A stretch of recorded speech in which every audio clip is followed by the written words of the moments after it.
and welcome back to Blessed Mama of 5. In my video today, we're going to go over how to can green beans. Now, with any canning process, please do your own research. This is how I've been canning for years. It's worked for my family and myself. It is what my mama taught me, my grandma taught me, so please do your own research. Now, there's two ways you can do canning. You can obviously get the blue book, Ball Blue Book. This one's definitely an older one. And the process that you can do is by using a canner that looks like this. That's your regular old canner. Anytime you do a low acid food, such as green beans, you have to do it in a pressure cooker, okay? So this is your pressure cooker canner. I personally don't use it because I have a flat top on my stove and I am severely afraid that I'm going to crack it and I really don't want to replace it. So I opted for a second version, which is my power pressure cooker. Now on the power pressure cooker, it is designed to can. It even has a canning feature. I still go by what's in my blue book from Ball. So anytime I'm canning, I still go by everything it says. So when it says to do each step, I'm still doing the steps exactly like it states. I'm just using my power pressure canner instead. So let's get started. Okay, first of all, my jars are very hot. I do put them in the oven in a container with water on it just to keep them warm. So I've already got them set up. So that's the reason why we have pot holders. And what you want to do first is you want to go ahead and collect your green beans. Now, obviously we have a ton of green beans right now. So what you do for your green beans is you're just going to snap your ends. You can either cut them or snap them. And then you're going to snap them to whatever size you want. So as you can see, my bowl's already done. I've already snapped all of these, taken the strings out. I've washed them. If you're not buying organic, I would suggest that you put them in water with white vinegar just to get any of the pesticides or anything off of your green beans. Now we're organic farming, so I know that there's nothing sprayed on mine, so we're good. So all I had to do is put them in some water, swish them around, and then we're good to go. So again, let's go ahead and put these up here. We're going to grab our jar and we're going to go ahead and put in our beans. You can get little funnels like these, which makes it a little easier so you don't dump them on your counter. And you're just going to fill up your jars. And as you're filling up your jars, kind of stuff them down in there some. Now what I'm doing is pint jars because that's actually what fits in my canner here.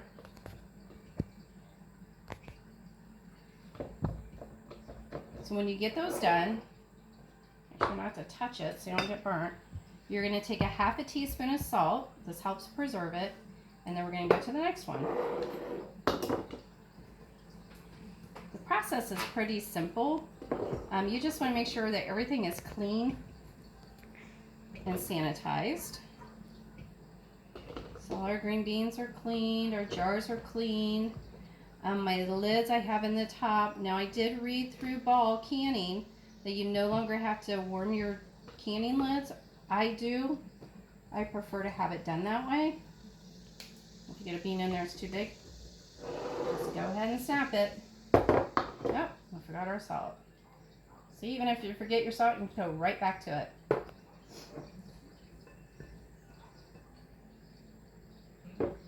And occasionally you miss something in your pot of beans.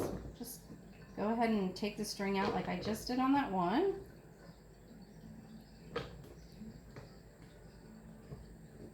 There's something to be said once you start canning your own beans. I don't know, they just taste a little different than the ones you get from a jar. Maybe it's because of all the hard work you've done. Now if you notice, I'm not stuffing them all the way to the top, but they're pretty close to the top. And again, add some salt. And there is a reason. This is called raw packing. So when you raw pack, obviously your beans are raw, just like this. And if you can hear my water kettle, we're actually going to put boiling water in these. There's two options in the Ball canning book. This is one of them.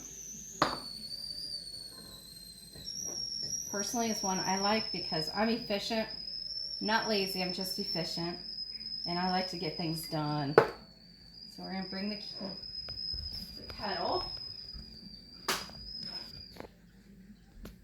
we bring the kettle over. You're going to see the beans look like they're pretty full. Once you start putting the water in, you'll find you have more room. Now, you only want to fill your water just below the 1-inch line. When you're canning, you'll have a headspace, and for beans, it's 1 inch. So we want to make sure that we're only getting it just underneath the 1-inch line, and I'll show you why here in a second. So let me go ahead and fill up the other ones real quick.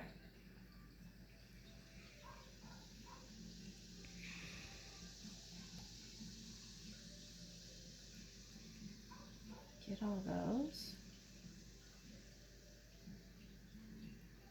You also don't have to add salt. I just prefer to add salt to it. It helps, I think, with the preservation. And you're going to either take, mine is a rubber one. There's also plastic where you can use wooden spoon. And you're just going to go down the sides of your jar. And the reason why you're going to do this is you want to get all the air bubbles out. Air bubbles cause problems when you're canning, so we don't want any of those. And you notice as we're pushing down, we actually have more room for some more beans. So put a couple more in. Make sure we have all the air bubbles out. We'll add a little more water, just so that we're at 1-inch headspace. Now this one has here on the little wooden part, it tells you where the 1-inch headspace is. So they want you to only come up to the very first line for your water, which is where we're at.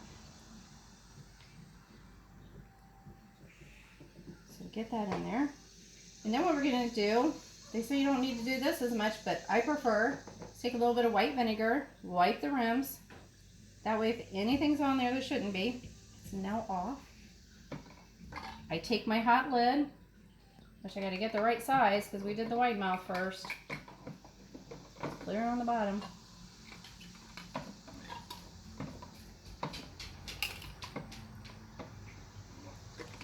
Okay. Put that on top. I'm going to put the band on. And you're just going to do it finger tight. You don't have to do it super, super tight, just finger tight. Now, with the power pressure cooker, they do have an actual trivet that you can put in there, except when I bought mine years and years ago, I didn't have one, so I made shift. You never want to put any of your jars where they're connecting to the bottom of your bowl. So you always want to make sure there's something in between that. So that's the reason why I did my own stand. And we'll just slowly load them up. Get the next one here. Same process again. Just push down the air bubbles. And I know it's kind of hard to see, but there's little air pockets that are coming up.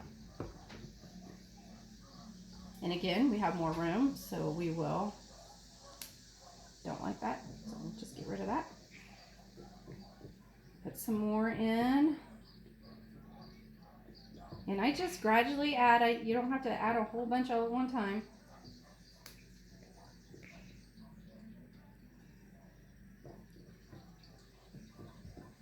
Now my pressure cooker here will only hold 4 pint jars at a time. Now if you have the tall, thin 1.5 pints, which are the jelly jars, it will hold 5. And then if you do a regular pressure cooker, I believe you can hold 8 jars.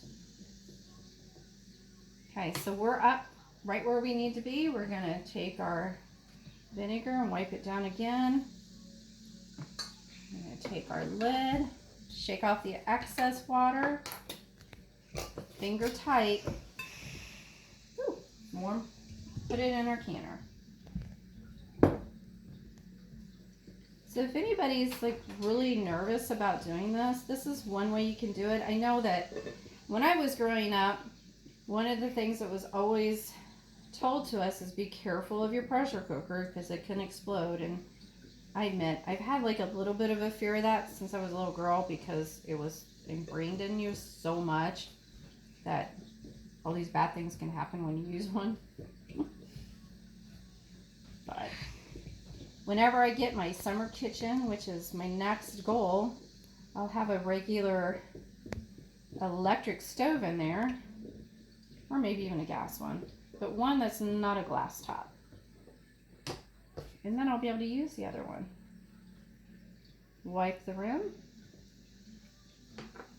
Get the lid. Twist finger tight. Place it in our last jar. And your fingers do get used to the heat.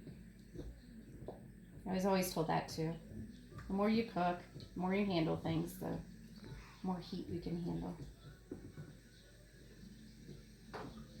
Notice how they're pretty green too. Obviously they won't stay that color, but that's okay.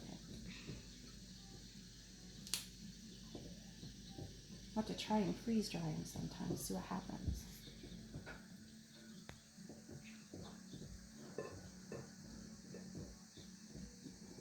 Okay, so all my beans are underneath the water. That's the one thing you want to check. I'm just going to add just a little bit. So just make sure your beans are under the water. You're taking out all your air bubbles.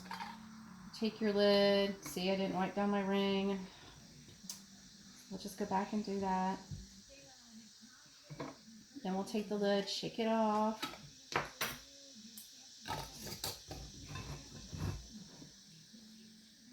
Put it in our pressure cooker. I'm just going to take the water that I used for my rings and I'm going to place it in my pressure cooker because you do have to have water on the bottom, about an inch up. The other thing I do is just take a little bit of the vinegar and I will dump it in there also because it'll keep my jars clean. So if anything leaks, and sometimes it will and sometimes it won't, just add a little more. Make sure I have the correct amount in there. So we have about an inch water down in here, which is what it requires for this. And then what we'll do is we'll put our lid on. And I will link below the power pressure cooker that I have. We're going to turn it to, there's one that vents and one that does not. We want it on the non-vent. That will help build up all the pressure in the cooker. We're just going to push our canning. We're going to do a time adjust because we're on pints, so this needs 20 minutes. And then what we'll do is we'll just push it back here and we'll let it go. And then in 20 minutes, the timer will go off. What you want to do is just turn it off, the cancel button, and just turn it off completely. I unplug mine, let it sit for 5 minutes at least, and then you can do a natural release, and I'll show you how to do that. So while we're waiting on this, let's get this stuff cleaned up. And let's do some dehydrating zucchini.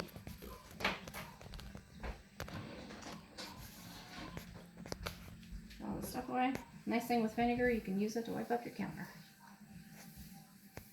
Natural cleaner. My beans back here. I'm going to bring my trays so you can see the trays that I use. We're going to do a little magic trick here in a minute. Okay, so as you know, zucchini is abounding outside. And in our garden, it's no different than probably everybody else's garden. So what you want to do is I've already washed my zucchini, taken off any spot that didn't look right. I cut them in half and then I cut them in fourths. So as you can see, they're cut in fourths here. And I just want to put them down. And I'm just going to do these as chunks. I'll show you a different way you can cut them too, to lay them on your tray. But I do it in chunks because I can just stick it in anything. Soups, casseroles, lasagna, if you want a little extra, you put it in lasagna and your kids won't know. And we're just going to chop them up here. Try to keep them about the same sizes. And all you're going to do is put it on your nice clean rack.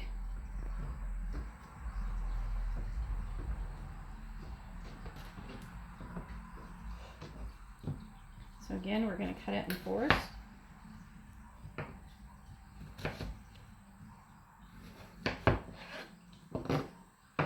Try to keep them them about the same size as you chop across. And then just place them on your rack. Now, you can either do them in chunks like this. You can also, after they've been dehydrated, you can put them through your blender or food processor, and you can actually make them into a powder. And then you can put it in your soup, smoothies, whatever you want. Another way you can do it is the half moon. Again, cut it about the same thickness in your moons. Get the next tray. And I will link down the new one because we actually had to break down and get a new dehydrator after 20 some years. Darn things. But what we're going to do is we're just going to line them up. See, you can even make your dehydrating pretty.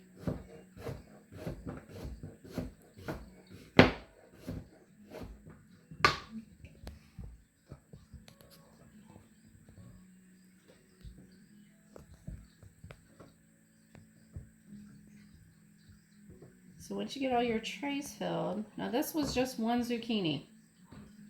I have plenty more. And I can still fit some more on the bottom.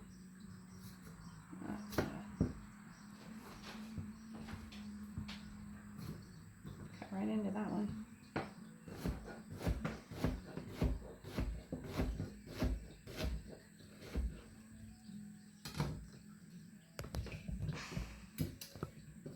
And sometimes you look at them and you're like, it seems a little thick.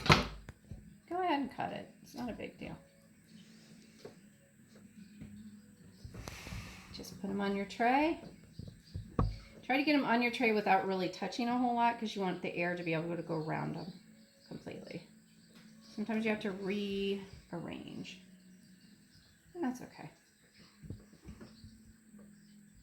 You rearrange stuff all the time, right?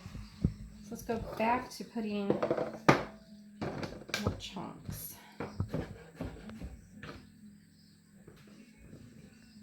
So we'll do this half. We'll make it into quarters again. Probably should do this one in 5.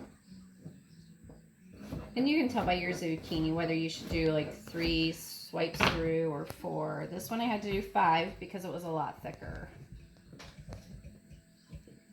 So once you have your trays filled, now my dehydrator can take up to 12 trays.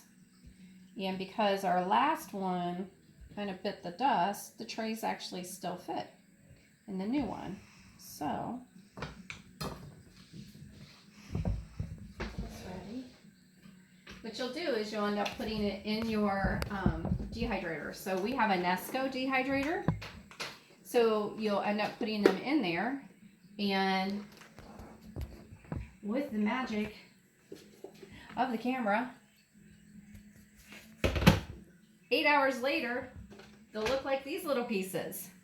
Okay? And all you have to do, you're going to dehydrate them on 135 degrees for about 7 to 8 hours. So you just want to make sure they feel dry. They're pretty dry. And so what you're going to do is you're going to put them in your jar like this. And you can just put a lid on them, or you can put them in freeze saver or food saver bags, or you can put them in Mylar bags and put an oxygen absorber in there. And then that way, if you put them in Mylar bags with the oxygen absorber, they'll last up to 25 years, so they say. Don't know if my food will actually last that long because my people like to eat. So that is your basics of how to go ahead and put some zucchini in your dehydrator. And then, like I said, about 8 hours or so, just double check it, see if they look. You're going to feel them. They feel dry. Go ahead and put them in your jar. And if they don't, go ahead and put them and process them for a little longer. And then we will see you back here in a little bit on our green beans. Okay, so we're back, and right now the pressure cooker has gone off. So again, what we're going to do is we're going to push cancel. I'm actually going to unplug mine. And then I'm going to let it sit for 5 minutes, so we'll see you back then. Action. Okay, now that our 5 minutes are up, what we're going to do is we're going to release the pressure. And I always take something else because steam is hot. And you'll see it steam. And what that does is it brings down all the pressure from the canner. And then once that's done, the lid will actually unlock. Right now it's in the lock position, so you can't get it out.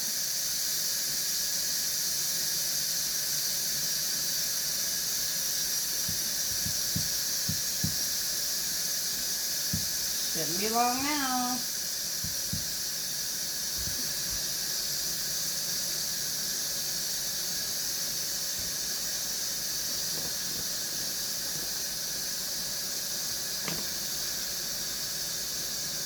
I will also list in the description where you can buy all the handy little tools.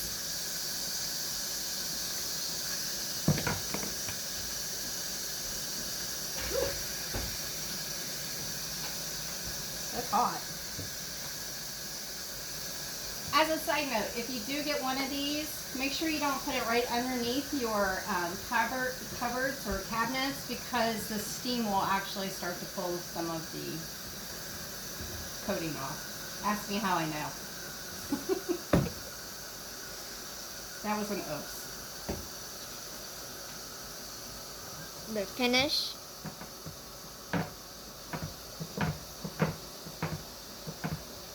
Also today, if you like my earrings, can you see them? If my cameraman will get on it, my earrings are by a company called Define. And I will list that below also.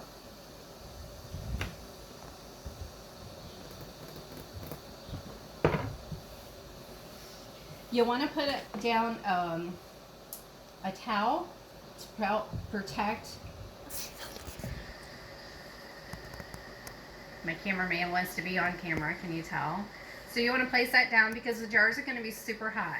And that is one reason why you need this little tool here.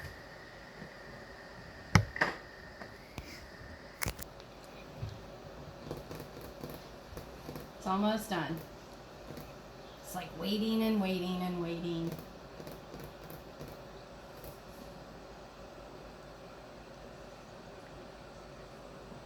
And while we're waiting, if you like this channel, please like and subscribe below. And also give me any comments that you would like to see for future on any of the canning. Do you want to see dinners being made? Because I do cook every single day.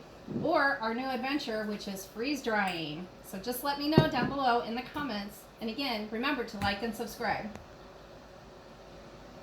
And as you can tell, it's still steaming. And it's not like, oh, there we go. It unlocked.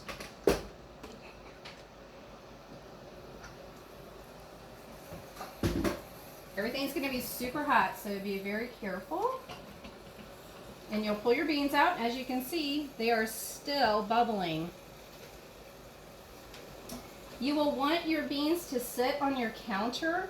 Do not touch them. Don't let your kiddos touch them, obviously. They'll have to sit for 24 hours. And then once they're done,